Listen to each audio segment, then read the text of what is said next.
Hey everyone, my name is Rob. I'm one of the designers on Legends Reborn. I'm going to go ahead and run you through one of the decks that we're going to have available for the alpha. This time we're going to be going through the Disruption deck. This deck's built around the idea of just counterplaying as much stuff as possible and ruining your opponent's plan of action. Start out, let's go ahead and look at the hero, which is going to be our Knight hero. Specifically for this deck, the most important cards being Nightmare Phalanx, which grants Void Armor, which paralyzes things that attack you. Blinding Shield Wall, which grants Radiant Armor, which blinds things that attack you. And Winter Wall, which grants Frost Armor, which freezes things that attack you. All of these things make it so that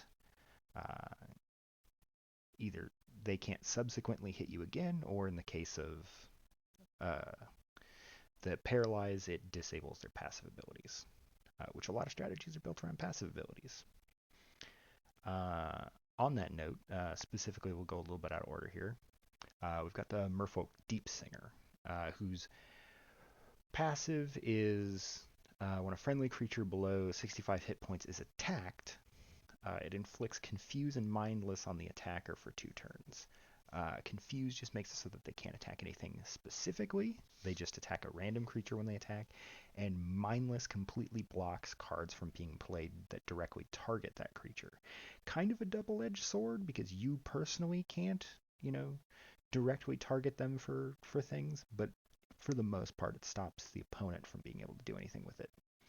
A bunch of just general Monkey Wrench type cards, Inflicting Berserk, to make them attack with that creature against their will and having to pay for those attacks.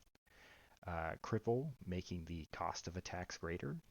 Confuse, as we said, not being able to choose which creature is attacked. As well as Card Block, blocking people from being able to draw cards. And then just Thorns is always a very good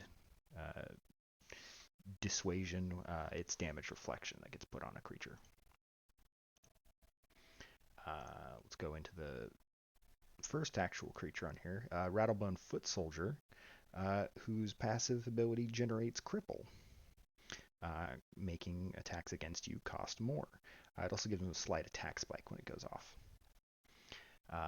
In his loadout, we've got an instance of counterattack, as well as an attack spike to make that counterattack deal more damage.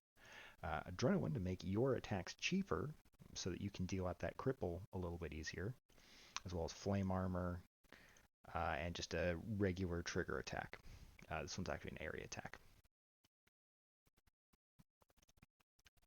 We have the Skitterhide Matriarch, whose ability takes, if you attack someone who's already paralyzed, converts it into Plague, which is kind of a semi-permanent ticking dot on the enemy, as well as gives her a little bit of Vampiric, just to regain some of her health. So she's got her own little source of Paralyze here, as well as several other things to mess with your opponent here, like Energy Bleed, more Energy Bleed, Erase, which will let you remove buffs off of them, and then finally another source of Vampiric, just because this deck is a little bit lacking in healing. Next up, we've got the Flaywing Harasser, who automatically grants Void Armor, which causes confusion. And he automatically grants that Void Armor to creatures below 65% of their health. He's got a source of magic attack because he himself hits pretty hard with magic. He's got a source of burn, a source of card block, as well as a little bit of bonus energy. And I believe, another source of frost armor, because frost armor is probably one of the better of the armors because it completely prevents follow-up attacks. Last but not least, we have the Mirewood Dullahan, who's specifically here to counterplay Bravery. Anytime the Dullahan himself attacks something that has Bravery, that Bravery is consumed off of that target, and the Dullahan gets 30% attack spike as well as grants it to the people directly adjacent. Since you hopefully will be swinging a little bit with the Dullahan, we also have a source of passive healing here with regen in 2 different areas.